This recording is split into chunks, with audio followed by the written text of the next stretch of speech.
Well, hey everyone. I am back from the land of queer Marxist utopia. And I have to tell you guys, I have seen things that I can't unsee. And I'm going to tell you a story about how I got possessed by a literal demon at that conference. And I'm not joking around. There was something truly, truly, truly demonic about what I did this past weekend that I was not expecting. And so not only are we going to talk about that, but we are going to watch the presentation that tweaked me so spectacularly that I may never recover. So welcome. Welcome to my first episode back since I went undercover at the Transforming Gender Conference at the University of Colorado at Boulder. That is what I was doing over the weekend. And I have to do a big shout out and thank you because, well, I don't know. I don't know if I do want to thank you guys for this. I don't know. But I will say that my undercover trip out to Colorado was completely 100% crowdfunded by you guys. Remember a few months back I said, I want you help me crowdfund going undercover at a conference because it is expensive for me to do this stuff. I have to have airfare. I was very lucky in this case that Jennifer, who is one of our community members, Jennifer actually hosted me at her house. Jennifer came to the conference with me and went to other sessions and Jennifer performed a literal exorcism on me in the middle of downtown Boulder, which I'm going to talk about. That wasn't a joke. That actually did happen. Um, so I was very blessed to have that support, but there's still a lot of expenses that go into doing undercover stuff. I try to keep my expenses low, but you guys allowed me to do it by crowdfunding it for me, and I'm going to tell you how to support more undercover journalism as we move into this. But this is what I went to this weekend. And I'm going to be honest, I learned about this conference last year and I missed it by like a week. And so I was like, I'm definitely going to that gender conference next year. This is a taxpayer funded conference. One of the things that was so creepy about this was the entire conference was free to go to. Anyone could sign up and go for free, which and there was big spreads of food. There was all sorts of swag. You saw some of the swag I got in the intro video for that. And so the University of Colorado at Boulder is spending probably tens of thousands of dollars of taxpayer money. They were flying in speakers from all over the country. I want to FOIA how much this conference cost them because the taxpayers of Colorado are paying for this, and I just don't know what they're paying for. I don't think they know what they're paying for. Naruto says, Hawk Sounder got into it with socialists this morning and one said private property is anti-liberty. Well, duh. Like no one who watches my content is surprised about that. But this conference was crazy. This conference was crazy on several different levels. It was hundreds of people. There were a metric ton of queer Marxists there. I'll tell you that. But it was also like there were a lot of students, but there were all different ages. All different ages, and there was probably at least 500 of them at this conference. They spent all weekend attending sessions about trans and queer this and queer that and stuff for kids and a lot of mental health stuff. There were a lot of mental health presentations, and there was not one Gnostic sex cult. I went all over and I was looking for the Gnostic sex cult. The Gnostic sex cult never showed up. Of course, James Lindsay and Logan Lansing don't actually go to in-person events, so they don't know what happens in the real world, nor do they really care because it's all about esoteric philosophizing and all that. Thank you, Beth, for the super chat. I have no problem believing this is demonic. This is the direction the world is heading. I'm so glad you had people who had your back while you were there. Well, let's talk about that. Because I, over at my Substack, am beginning to release some of the recordings from the conference. And the first one I released is definitely the most disturbing for me. And I'm going to tell you why. Tayton said, I definitely have not been misbehaving while you were gone. Well, I was watching Twitter the whole time. It's not like I didn't know what you guys were doing. Oh my God, you guys are being so nice. Murphy's Pool, I'm sorry for everyone who missed movie night because it was fucking epic. Yes, Jennifer got me drunk on rum after the conference. Like, I mean, really drunk. Like, I was probably more drunk on rum on Sunday night during movie night than I have been I can't remember the last time I was that drunk. I usually don't actually drink that much, but like, I mean, like there were like chalices of home distilled rum, and it was really good rum. It was really good, and so I got really drunk during movie night. I appreciate that, Murphy's Pool, but I want to talk about this because this was the craziest thing that I have ever seen in my life. I thought I had seen everything. I thought I had experienced everything. I thought there was no crazy idea that the left could possibly throw at me that I would be unprepared to handle. And then I found myself in the front row of a presentation about how multiple personality disorder is a gender identity. And I know I should call it dissociative disorder. I know I'm not supposed to use multiple personality disorder as a name. I know that, okay. But I feel like most people don't understand what dissociative disorder is. And I feel like they do understand what multiple. So I'm trying to speak in normal person when I say this. You see how there's one person in that photograph?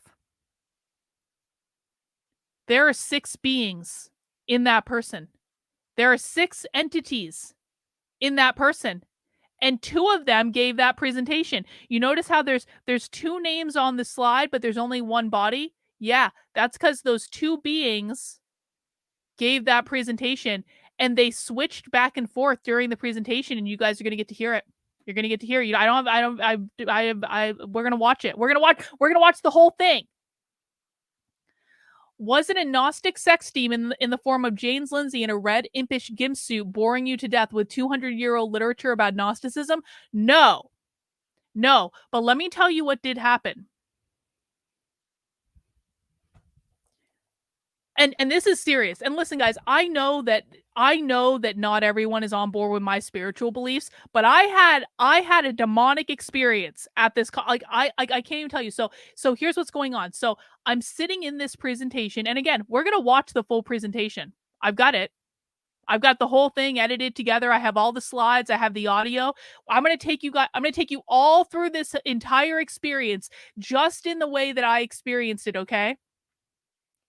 But let me tell you what happened when I was sitting in the front row of this presentation. You know how the SJWs say, I'm literally shaking? I was literally shaking. And it started slowly and it just kept progressing. And my whole body started shaking and buzzing and vibrating. And I was undercover, man. I had to pretend this was all fucking normal. And then, so I thought it was just this one person that had multiple personality disorder that was giving the presentation, but then other people in the audience started speaking up, and they all looked very stereotypical trans or queer or whatever. There were multiple people in the room with dissociative disorder. There were multiple people in the room who are identifying themselves as a system and talking about how their system shows up and how their system navigates being trans. I was literally surrounded by them. And so I'm like sitting there, I'm trying to keep a straight face because I was like, I'm undercover. I can't blow my cover for this. Like, I can't. Like, I have to, like, and I was waffling back and forth between like wanting to cry and wanting to shout and wanting to laugh because the whole scenario was so bizarre. And so my whole body is like, and I'm like clenching my fist and I'm just trying to stay as still as I possibly can to not explode. And then so the presentation gets over and I'm like, I need to get out of here immediately. And I ran to find Jennifer because she went to a different presentation. I was like, Jennifer, we need to leave now. Like, I need alcohol now. A system is when you have multiple entities within you. We're going to learn all about this today. And some of them are trans and some of them might not be trans, and they all have different genders. And so I found Jennifer and we got in the car and we drove into downtown Boulder. Now I was like, my whole body is like literally shaking. And Jennifer, who is a witch, was looking. She's a good witch. We like her. She saved my ass on this one. I'll tell you what. Jennifer's looking at me. She's like, Karlyn, you're vibrating. And I'm like, I know I'm vibrating. I don't know what's happening to me. Maria says, I'm grateful to Jennifer and that you got out safely. By the way, I checked out the rainbow circles and they get support from the Satanic Temple of Colorado. Of course they do. Well, we're going to be looking into all that stuff.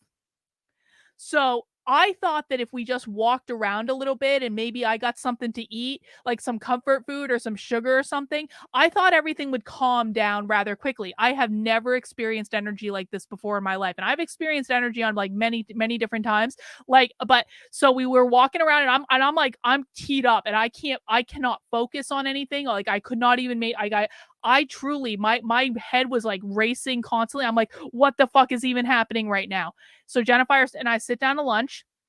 We get some food. I'm sitting there basically looking like this the entire time. Like I know that I looked crazy. I know like I was doing the crazy eyes. I was like my whole body was still shaking. Jennifer's like, "Okay, Karlyn, we're going to go get some sugar now."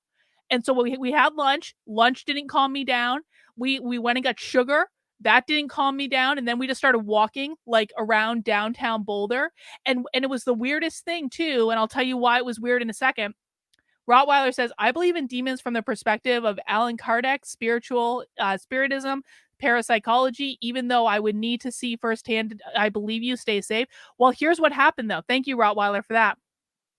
So as Jennifer and I are walking through the middle of like downtown Boulder, these crazy people start becoming attracted to me. And Jennifer again is like a witch. Jennifer was like walking behind me and she was like doing some witchy thing where if she saw a crazy person coming towards me, she would like do like a burst of energy to like try to shoot them off in the other direction. That was working. But like they were being attracted to my crazy chaotic energy because that's how bad it was. And finally, Jennifer, like we find some like out of the way, like spiritual location, and she saw a giant rock in the ground. She's like, Karlyn, bend over and hang on to that rock right now. And so like she had me like grab onto a rock and like grab onto it for dear life, and she starts doing like reiki on my back and like rubbing my back. And what she did was, and I felt this happen, I know that people might not believe me, but I felt this happen. Jennifer pushed all of the energy, all of this crazy chaotic energy down to my feet. And I felt like so it all kind of drained into my feet. And I felt like my feet were like buzzing. And I was like, what the fuck is going on with my feet? And she's like, Karlyn, just breathe. You need to breathe. You need to breathe this energy into the ground right now. And so she basically just kept like doing her thing on my back. And like I just kept breathing like in and out, really deep breaths. And I finally like pushed the energy into the ground. And then I started to feel normal again. I know that's a crazy story, but that's what happened to me after sitting in this presentation. I have never felt anything like it. I'm 100% serious. There was something completely effed up about all this. And even last night, when I was editing this together and I had to relive this entire presentation, it started getting to me again. And I don't know how I'm going to feel watching this with you guys. I don't know how you guys are going to feel watching it. But if I have to suffer, you do too. So I got possessed by a demon over the weekend. I got an exorcism.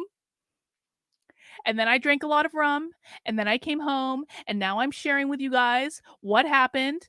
And we're going to watch this entire presentation today. And so you guys are going to get to experience exactly what I did. But just remember, I was sitting in the room and you guys are watching it on the internet. So it might be a little bit different for you. So yep, I got the whole thing recorded. So what this is, I have audio recording, but then I have pictures of the entire slides. So you're going to see everything that I saw. It's not video, but you're going to hear the audio recording, and I've got all of the slides. So you can see exactly what I can see, and you can judge for yourself what you guys think about this, because it's crazy.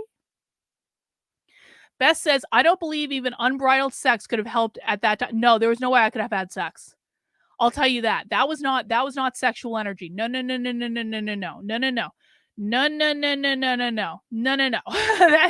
That would not have helped.